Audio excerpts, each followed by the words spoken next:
ನಾವು ನ್ಯಾಯವನ್ನು ಕೇಳ್ತಾ ಇದ್ದೇವೆ. ಇವತ್ತು ಸದನದಲ್ಲಿ ಒಬ್ಬರು ಸಭಾಧ್ಯಕ್ಷರು ಇದ್ದಾರಾ ಅಂತ ಹೇಳುವಂಥದ್ದೇ ನನಗೆ ಇವತ್ತು ದೊಡ್ಡ ಅನುಮಾನ ಸೃಷ್ಟಿಯಾಗಿದೆ. ಒಬ್ಬರು ಸಚಿವರೇ ಹೇಳ್ತಾ ಇದ್ದಾರಲ್ಲ, ಇದೇನಾದ್ರೂ ಸಕ್ಸಸ್ ಆಗಲಿಲ್ಲ ಅಂತಂದರೆ ಒಳಗಾಕಿ ಓದಿತೀವಿ ಅಂತಂದರೆ, ಒಂದು SIT ಮುಂದಕ್ಕೆ ಹೋಗದ ಹಾಗೆ ಸರ್ಕಾರದಲ್ಲಿರುವಂತಹ ವ್ಯಕ್ತಿಗಳೇ ಇವತ್ತು ಅಡ್ಡಗಾಲ ಹಾಕುವಂಥದ್ದು, ತಾವೇ ನಿರ್ಮಾಣ ಮಾಡಿರುವಂತಹ SIT ಅದರ ವಿರುದ್ಧ ನಿಂತ್ಕೊಳ್ಳುವಂಥದ್ದು ಬಹಳ ಆಘಾತಕಾರಿಯಾದಂತಹ ಮತ್ತು ವಿಷಾದಕರವಾದಂತಹ ವಿಚಾರ.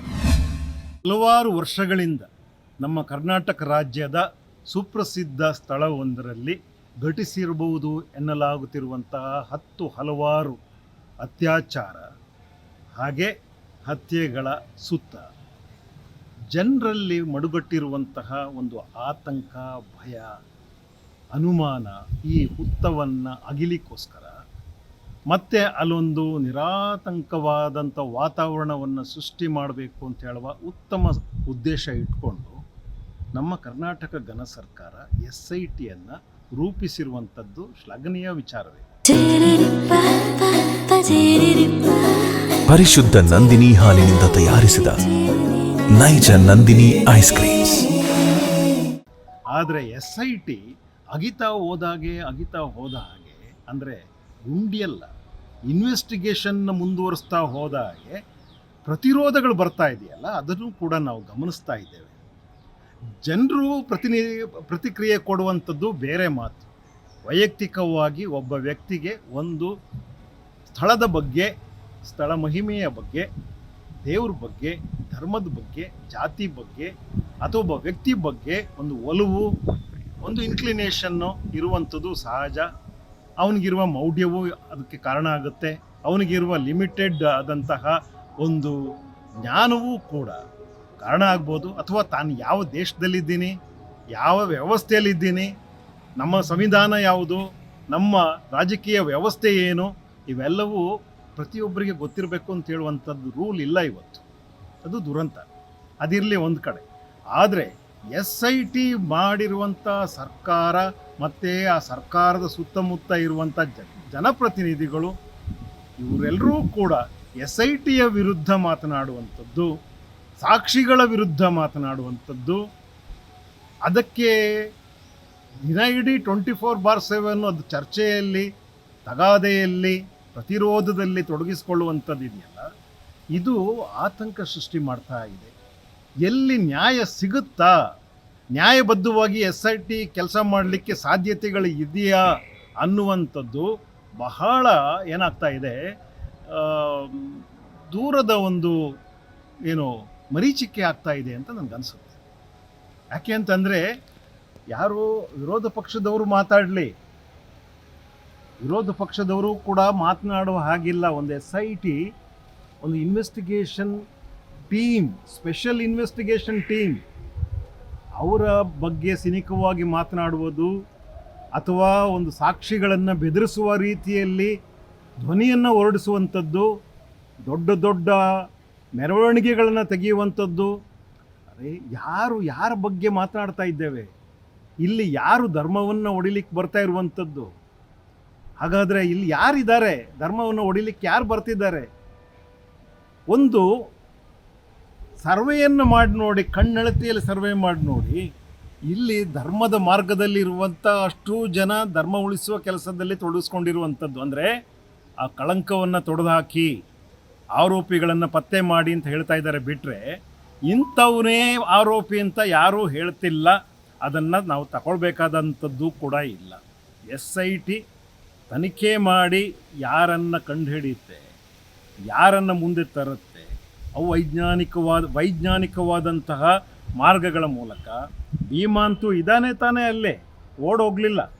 ಅವನನ್ನು ಇಟ್ಕೊಳ್ತಾ ಅವನ ಸುತ್ತ ನಾವು ಒದಗಿಸ್ತಿರುವಂಥ ಸಾಕ್ಷಿಗಳನ್ನು ತನಿಖೆಗೊಳಪಡಿಸುತ್ತಾ, ಅಥವಾ ಅವರಿಗೆ ಅನುಮಾನ ಬರುವಂತಹ ಯಾವನೇ ವ್ಯಕ್ತಿ ಯಾರಿದ್ದಾರೆ, ಅವರು ಪ್ರತಿಭಟನಾಕಾರರು ಇರ್ಬೋದು, ಚಳುವಳಿಗಾರರು ಇರ್ಬೋದು, ಸಂಘಟನೆಯಲ್ಲಿರುವಂಥವ್ರು ಇರ್ಬೋದು, ಇವರನ್ನೆಲ್ಲರನ್ನೂ ಕೂಡ ಒಂದು ಒಳ್ಳೆಯ ನ್ಯಾಯ ಮಾರ್ಗವಾದಂಥ ತನಿಖೆಗೆ ಒಳಪಡಿಸಿದ್ರೆ ವಿಚಾರಗಳು ಗೊತ್ತಾಗೋದಿಲ್ವ? ವಿಚಾರಗಳು ಗೊತ್ತಾಗಬಾರ್ದು ಅಂತ ಹೇಳುವ ಕಾರಣಕ್ಕೆ ಪ್ರತಿಯೊಬ್ಬರು ಒಂದು ಹೂಳಿಡುವಂತಹ ಒಂದು ಸಂಸ್ಕಾರವನ್ನು ತೋರಿಸೋದಿದೆಯಲ್ಲ, ಅದು ಒಂದು ಕೆಟ್ಟ ನಡೆ ಇವತ್ತು ಪ್ರಜಾಪ್ರಭುತ್ವದಲ್ಲಿ ಇಡೀ ಪ್ರಪಂಚ ನೋಡ್ತಾ ಇದೆ. ನಮಗನ್ನಿಸ್ತಾ ಇದೆ ಕ್ಷೀಣಿಸ್ತಾ ಇದೆಯೇನೋ, ನ್ಯಾಯ ದೊರಕಿಸಿಕೊಳ್ಳುವಂತಹ ಮಾರ್ಗ ದುರ್ಗಮ ಆಗ್ತಾ ಇದೆಯೇನೋ. ಈಗ DCM ಆದಿಯಾಗಿ ಇದ್ರ ವಿರುದ್ಧವಾಗಿ ಮಾತನಾಡಕ್ಕೆ ಶುರು ಮಾಡಿದ್ರೆ ಇನ್ನೆಲ್ಲಿದೆ? ಒಂದು ಹೊಲದ ಬೇಲಿಯೇ ಇವತ್ತು ಮೇಕೋಬಾ ಅಂತ ಕರೆದ್ರೆ ಏನು ಮಾಡಲಿಕ್ಕಾಗುತ್ತೆ? ಅಥವಾ ಬೇಲಿನೇ ಎದ್ದು ಹೊಲನ ಮೇಯ್ಲಿಕ್ಕೆ ಶುರು ಮಾಡಿಬಿಟ್ರೆ ಹೇಗಿದೆ ಹೇಳಿ?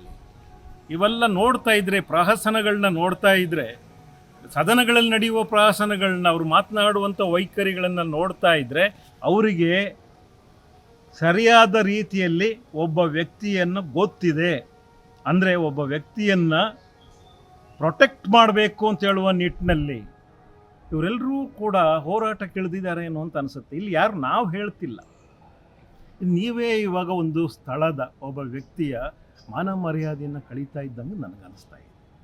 ನಾವು ಆದಷ್ಟು ಸಂವಿಧಾನಾತ್ಮಕವಾಗಿ ಗೌರವಯುತವಾಗಿ ನಮ್ಮ ಒಂದು ಪ್ರೆಸೆಂಟೇಷನ್ಸ್ನ ಇಡ್ತಾನೆ ಬರ್ತಾಯಿದ್ವಿ, ತಾರ್ಕಿಕವಾಗಿ ಇಡ್ತಾಯಿದ್ವಿ.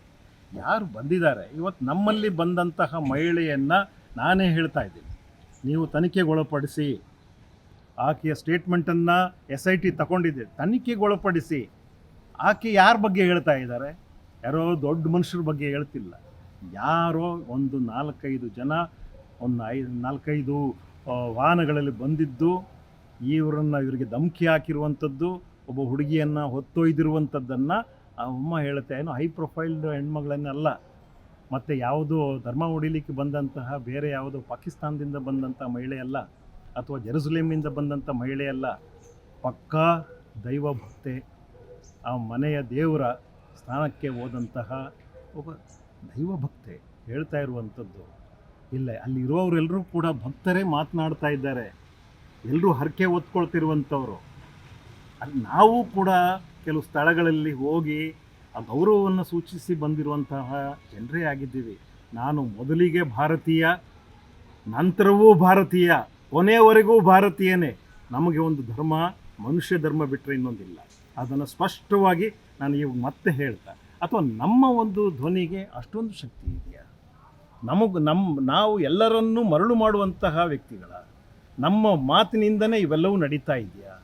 ನಮ್ಮ ಮಾತಿನಿಂದಲೇ ಪ್ರತಿಯೊಂದು ಬದಲಾವಣೆ ಆಗ್ತಾ ಇದೆಯಾ? ಭ್ರಮೆ ಅಲ್ವಾ ಇದು? ನಾವು ನ್ಯಾಯವನ್ನು ಕೇಳ್ತಾ ಇದ್ದೇವೆ. ಇವತ್ತು ಸದನದಲ್ಲಿ ಒಬ್ಬರು ಸಭಾಧ್ಯಕ್ಷರು ಇದ್ದಾರಾ ಅಂತ ಹೇಳುವಂಥದ್ದೇ ನನಗೆ ಇವತ್ತು ದೊಡ್ಡ ಅನುಮಾನ ಸೃಷ್ಟಿಯಾಗಿದೆ. ಎಷ್ಟೊಂದು ಮಾತನಾಡ್ತಿದ್ದಾರೆ ಕಾನೂನಿನ ವಿರುದ್ಧವಾಗಿ, ಸಾಕ್ಷಿಗಳ ವಿರುದ್ಧವಾಗಿ, ಒಂದು ತನಿಖಾ ಮಾರ್ಗ ತಪ್ಪಿಸ್ಲಿಕ್ಕೋಸ್ಕರ. ಒಬ್ಬರು ಸಚಿವರೇ ಹೇಳ್ತಾ ಇದ್ದಾರಲ್ಲ, ಇದೇನಾದ್ರೂ ಸಕ್ಸಸ್ ಆಗಲಿಲ್ಲ ಅಂತಂದರೆ ಒಳಗಾಕಿ ಓದಿತೀವಿ ಅಂತಂದರೆ ಯಾವ ಸಾಕ್ಷಿಗಳು ಬರ್ತಾರೆ ಹೇಳಿ ನಿಮ್ಮ SIT ಮುಂದೆ ನಿಂತ್ಕೊಳ್ಳೋಕ್ಕೆ? ನೀವು ಈ ರೀತಿಯಾದಂತಹ ಒಂದು ಧಮಕಿಗಳನ್ನ ಹಾಕಿದ್ರೆ SIT ಹೇಗೆ ಸಕ್ಸಸ್ ಆಗಲಿಕ್ಕೆ ಚಾನ್ಸಸ್ ಇದೆ?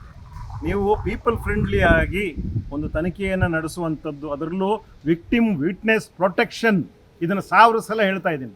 ವಿಕ್ಟಿಮ್ ವಿಟ್ನೆಸ್ಗೆ ಪ್ರೊಟೆಕ್ಷನನ್ನು ಕೊಡುವಂಥದ್ದನ್ನು ನೀವು ಮಾಡಬೇಕು. ಸಾಧ್ಯವಾದರೆ ವಿವೇಚನೆಯುಕ್ತವಾಗಿ ನಮ್ಮ ನ್ಯಾಯಾಲಯ, ನಮ್ಮ ಉಚ್ಚ ನ್ಯಾಯಾಲಯ ಇದರ ಸುಮೋಟೋ ತಗೊಳ್ಬೇಕಾಗಿತ್ತು. ಇದನ್ನು ಗಮನಿಸಬೇಕು ನಮ್ಮ ನ್ಯಾಯಾಧೀಶರು. ಒಂದು SIT ಮುಂದಕ್ಕೆ ಹೋಗದ ಹಾಗೆ ಸರ್ಕಾರದಲ್ಲಿರುವಂತಹ ವ್ಯಕ್ತಿಗಳೇ ಇವತ್ತು ಅಡ್ಡಗಾಲ ಹಾಕುವಂಥದ್ದು, ಅದರ ವಿರುದ್ಧ ಮಾತನಾಡುವಂಥದ್ದು, ಸಾಕ್ಷಿಗಳ ವಿರುದ್ಧ ಮಾತನಾಡುವಂಥದ್ದು, ಅಥವಾ ಸಾಮರಸ್ಯ ಕದಡುವ ಹಂತ ಒಂದು ಹೇಳಿಕೆಗಳನ್ನು ಕೊಡುವಂಥದ್ದು ನಡೀತಾ ಇದೆ. ಜೀವದ ಒಂದು ಭದ್ರತೆಗಳು ಕೂಡ ಕೆಲವರಿಗೆ ಕಾಡ್ತಾ ಇದೆ. ಸಾಕ್ಷಿಗಳು ಮುಂದಕ್ಕೆ ಬರಬೇಕಾದಂಥವರು ಹಿಂದಡಿ ಇಡ್ತಾ ಇದ್ದಾರೆ. ಹಾಗಾದರೆ ನ್ಯಾಯದ ಪ್ರಕ್ರಿಯೆ ಏನು? ಇದನ್ನು ಸ್ಪಷ್ಟವಾಗಿ ನಾವು ಕೇಳಬೇಕಾದಂಥದ್ದು ಮಾಡ್ತಾ ಇದ್ದೇವೆ. ಮತ್ತೆ ಹೇಳ್ತಾ ಇದ್ದೇನೆ, ಇದು ಯಾರ ವಿರುದ್ಧವೂ ಅಲ್ಲ. ಇಲ್ಲಿ ಮತ್ತಷ್ಟು ಅನುಮಾನ ಗಟ್ಟಿಯಾಗ್ತಾ ಹೋಗ್ತಾ ಇದೆ. ಯಾಕೆ ಇಷ್ಟೊಂದು ಪ್ರತಿರೋಧ ಬರ್ತಾ ಇದೆ? ನನ್ನ ಫೇವರೇಟ್ ನಂದಿನಿ ಚೀಸ್. ಈಗ ಎಲ್ಲರ ಫೇವರೆಟ್ ನಂದಿನಿ ಚೀಸ್.